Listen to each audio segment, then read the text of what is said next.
Tesla China store is mugged in Shanghai, and users have now started to abandon Nio and other manufacturers to embrace Tesla, especially after the 30% drop in the price of Model Ys. This is Greg for Teslafaninsight. Thanks once again for joining us. If you're first time, welcome. If you're a repeat visitor, welcome back. We also want to thank our Patreon supporters, as well as those of you who choose to subscribe. Your support is greatly appreciated and makes a huge difference in the viability of this channel.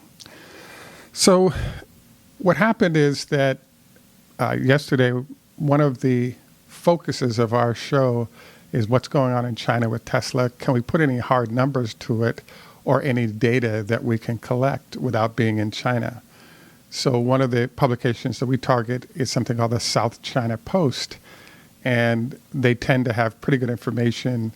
We're including photos on the thumbnail as well as inside of the folks that have kind of mobbed the Tesla store in Shanghai in the process. So we wanted to review some general points that were shared there and then have some commentary afterwards based on what happened. First of all, two salespeople indicated that delivery dates target currently for the Model Ys is at the end of February is the earliest available dates. So I think that's a sign of the fact that there's a backlog. The second note that was made by a consumer was that there's been a 30% drop in the price point of Model Y that was stated in June when they started with reservations versus what the current number is, and that was part of the jump in prices or jump in demand. The fourth point that was made is a number of the consumers inside of the store highlighted the fact that they actually had reservations at other manufacturers that were domestic, like Nio, and they had decided to walk away from those commitments based on the value proposition presented by Elon and Tesla. I believe that, particularly in this case, the store that they were focused on was what was happening at the Shanghai store. And as you'll note, Tesla just opened a world's largest charging facility that has 72 slots available for charging. So that charging network is a competitive advantage for Tesla everywhere it exists. But, definitely in a place like Shanghai, there's high brand awareness and appreciation of Tesla based on how many cars are already in the city and driven by sort of the highest income folks. And so if you're offering something in that lower price zone, you end up with a much higher demand than expected.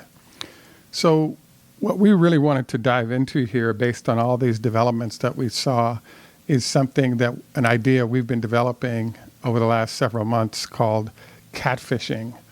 And I have a few sort of data points on that, including the fact that the folks in China who had, Elon is kind of playing a cat and mouse game to get cars out and deal with the catfish. So what the catfish is that we've talked about this numerous times, so skip ahead a few minutes if you'd like. But there's a ship captain in Norway that came up with an interesting strategy. It turns out when you have sardines, if you put them in a holding pen, the lack of activity results in them dying and ending up being kind of frozen sardines when they arrive at port. His challenge was, how could I get them in and still have them alive? And one of the techniques he used successfully was to put a catfish inside of that holding pen. And it turns out most of the catfish or most of the sardines trying to stay alive would actually keep moving. And when he got to port, he got a lot higher price for the live versus already dead sardines. So we bring this up because the head of sort of everything related to EVs in China is a PhD who indicated that they wanted to bring Tesla in and had negotiated to do that, because they wanted to initiate a catfishing process where by bringing Tesla in, you would have the similar effect in that you have those companies being forced to swim harder in order to stay afloat, otherwise they'll go under. So China seemed to be up for the process of bringing Tesla in that we have things like the factory, land, and financing that was provided for the Model 3 and the Model Y. There are other concessions that they've made to support Tesla's success. But it seems as though there's a back and forth cat and mouse game where the Chinese may be changing their minds about whether or not they want to support Tesla going full bore success. So I just feel like there's a little bit of luck that occurred in the pricing of the Model Y, because when Elon introduced it, he indicated that there was a certain price level driven the percentage of the car that was coming from out of the country. The goal was by the end of 2020 to have 100% domestic sourcing. So that would mean moving suppliers to the area to limit the amount of non-Chinese content that was going into the vehicle.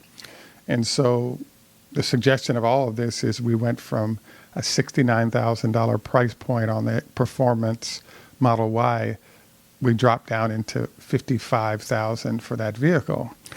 So it could have been that Elon didn't want to show what that price was, but it was my assessment that if you look at what the thought process was of pricing by competitors, they were trying to price below what Tesla's number was as a way to get and retain customers.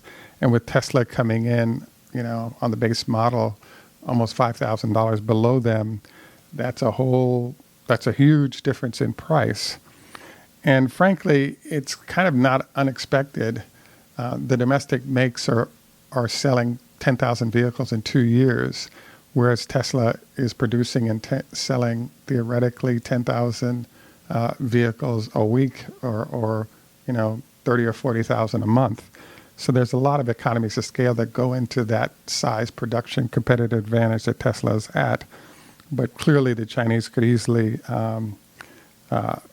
support with losses their suppliers to allow them to drop that number down. I'm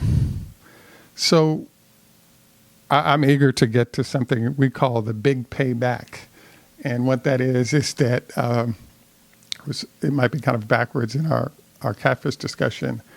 But basically, Elon came in at 52K. The suggestion was that at 50K or below, you all of a sudden have tax credits of somewhere around $5,000 per vehicle that kick in. So the issue that lurks is not just the 5,000 gap between 57 and 52,000 for most of the domestic makes currently. The question is, what if Elon decides to deliver the vehicle just below 50,000, which allows it to qualify for all the subsidies, and the gap between Tesla and competitors ends up being, instead of $5,000, it could be $10,000. And not only do you end up picking up all those new consumers that weren't willing to spend, at the high end, but you all of a sudden have a whole new pool of consumers who can afford a $45,000 or whatever. Let's say the subsidy is $2,000 or $3,000. If they can afford a $46,000 or $47,000 vehicle after taxes and everything, that's a very different number than, let's say, $55,000 or $57,000 plus taxes and registration. So basically, that 10 grand drop adds 1 million more potential customers to possibilities. It also should be noted that we're getting a lot of data from Yahoo and some other entities regarding Tesla's market share falling in Europe. Particularly, it turns out that the e-tron sold 7,000 vehicles in Norway, which outsold all Tesla vehicles. So the question mark that came up is Tesla losing its mojo in certain markets? And one of the lurking issues is if this very inexpensive Model Y hits the European market, it's going to be an interesting thing because the only SUV option they have currently is like a $100,000 Model X. And so this half the price vehicle, I think, would definitely wipe out a lot of big competitors who are showing signs of life currently. So, the big question mark is after we get through this heavy production period for the reservations and early adopters for the Model Y, will Tesla break out the big payback? Meaning, they're going to just go. Elon's just going to walk in there and say, "We're going to drop it below 50K," and now all those subsidies that people pick up will generate a huge windfall of sales for Tesla. Now, Tesla stock price is actually up nicely this morning, the 6th of January 2021, and it's stated that the big driver for this is the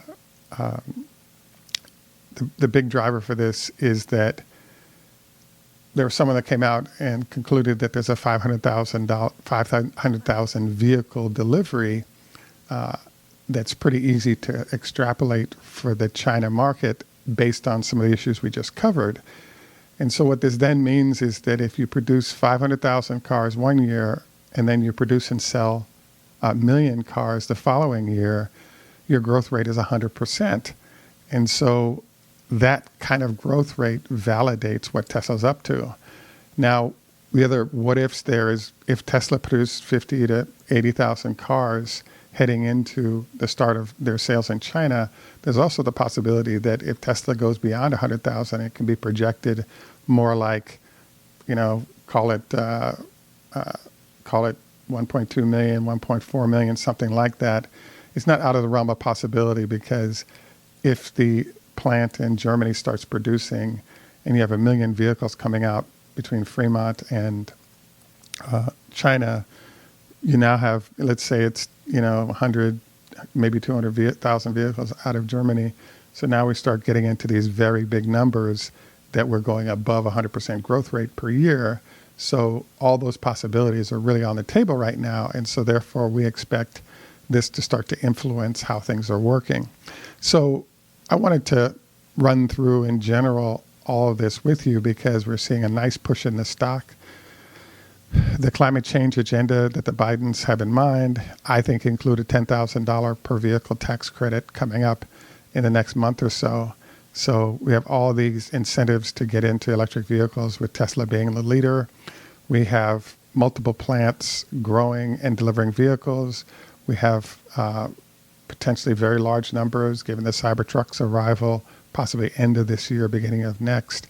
And so all these catalysts give Tesla ways to keep hitting very high end of its growth rate. And it's that growth that drives what the value of the stock is. So we just got an upgrade to $8.10 a share. Stock has responded to a number of upgrades that are going on, and it looks like it's going to be a very strong day for the company. I do think there's a fly in the ointment in that the NASDAQ is down 100 while the Dow is up 100. NASDAQ's down over 200 pre-market. Dow is down, but Tesla stock price was up nicely. So we will definitely keep our eyes posted on this. I really think for the next period, we end up in an interesting concentration on what's going on in China. The reason for that is that China is the fastest growing portion of Tesla. And as we sort of get a sense for Tesla's ability to deliver successfully in that space, we all of a sudden end up in the zone of, hey, China is powering up strong. What happens with Tesla and its future and its possibilities? So I want to do a quick stop. Just a reminder, we do have one-on-one options trading training. Drop us a note, Teslafaninsight, on Facebook, and we can establish some communication there, also, or on our Patreon account. Also wanted to note that we appreciate constructive comments and non-constructive ones we don't appreciate, so responses are available for that as well. We wanted to move on to take a look at the health tips that we usually close out with. When I started doing this segment, some people were appreciative, others weren't.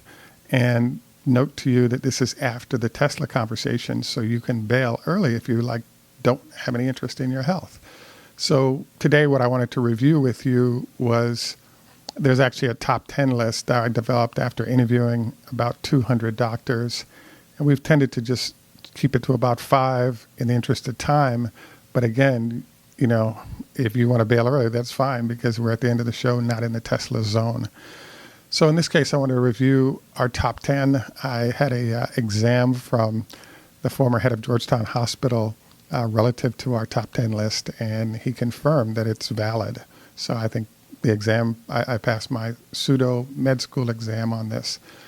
The first one we want to review is, don't forget, there's a kidney doc who's based in Bethesda, Maryland, who reviewed the fact that no more than once a week fried foods, this limits the chance of type 2 diabetes and should be noted for that reason. The second suggestion made by a cancer doc, upper respiratory cancer doc at University of Louisville, is a lot of people are getting very busy and choosing to jump in bed immediately after eating. What he suggests is not going to bed within 4 hours of eating, minimum 2 hours. That allows the food to digest so that the stomach acids that digest the food don't end up digesting you. The second, the third item on our list is one of our docs recommended that blood flow is everything in the body. So if you eat a large meal and then you go for lovemaking, there's a conflict there because both of those activities require a lot of blood flow. So he recommends eating a very light salad, because that salad will facilitate you being able to have more blood flow to other areas that that facilitate that activity. The fourth on our list, it was provided by Dinesh, who's a MD PhD professor at University of Michigan. And what he recommended was that every day you should get 5-pound weights and put them on your ankles. And then what you want to do is do leg lifts of 25 per leg as a way to strengthen the quad muscles. The stronger those muscles are, they sort of lock and support your knees, lowering the chance of having to have knee operations, et cetera, as you age. Number 5 and 6 focus on mental health. Number 5 focuses on the fact that about 60 to 70% of the docs that we talked to, as we were trying to get a feel for their own personal health process, reviewed the fact that they're doing some kind of fasting diet. So there's a 5-2. The most popular one for me and the ones I heard was to keep your eating on 12 hours of the calendar. So meaning you want to eat during a 12-hour period of the day, and the other 12 hours don't eat. And so that sort of captures what the idea is shared by other docs in terms of the type of fasting they do. The next one would be to consider going dancing once a month, or possibly playing a musical instrument or something of that sort, because it actually triggers brain function in ways that enhance your mental health in the process. Let's call it number 7, would be at least 30 SPF or better, avoiding skin cancer. And then number 8 is kind of a duel into number 9, and that is that I did a lot of research at Stanford Sleep Clinic, and there's a concept called circadian rhythm that you might want to look up. And the concept is that your body operates on a 24-hour time clock. By establishing and maintaining that time clock for at least 2 weeks, your body gets into a rhythm of wake, sleep, eat, all the other things. And as you get into that rhythm, you now have the possibility of knowing comfortably when to do certain activities, because your body's sort of telling you what that is. One of Dr. Dement's PhD MDs pointed out to me, he said, Greg, what a lot of people don't think about is if you can blend the nature of the work you're doing in terms of hours with your natural sleep patterns, you'll actually be happier in your career choice because of how those two things work together. And so I was like, okay, that came from a doc at the NIH who's a Stanford alum. It happened, and he worked in research in the area, and I'm going to take it as you just heard it. The other thing to note is there's a concept called sleep apnea. So if you know someone or you have some snoring issues, I encourage you to whip out your cell phone and download one of the many apps that focus on monitoring your sleep schedule so that you can identify if you have sleep apnea or something like that ilk, because when you stop breathing or you hear that noise pops up, your phone will record it, and then you can review that with your doc to see if there are some issues there that you might want to consider addressing with surgery or other techniques to ensure that you don't end up getting wiped out by by sleep apnea, because it's fairly common and it's hard to tell if in fact you have it. I actually dated someone and we actually slept next to each other, and I pointed out to her, I think you have sleep apnea, after listening to her breathe. And it was right, and it might have saved her life because she didn't know what it was, and she ended up talking with the doctor and having some surgeries to help address the issue. So it's a real issue that could end up wiping you out if not carefully managed. So we didn't get to our 10th today. We'll leave it at 9. And if you guys bug me about it, I'll be happy to add number 10. But we wanted to have a range of things to consider. I actually really enjoy the non-go-to-doctor health process management that you just heard, because it helps maintain. At any rate, I want to thank you for joining us once again. This is Greg for Teslafaninsight. Tschüss, German, au revoir, French, Lahithro, Hebrew, Choda Hafez, Farsi, Strasviche, Russian, hello, ni hao ma, Chinese, hello, konbanwa, Japanese, namaste, Hindi, hey do, Swedish, e bueno, e la vita, Italian, and assalamu alaikum. And in Jamaica, we say, enough respect, walk good man. Thanks for joining us. Have a great day. Bye for now. We look forward to your comments on Tesla catfishing domestic manufacturers. Thanks, and have a good day. Bye.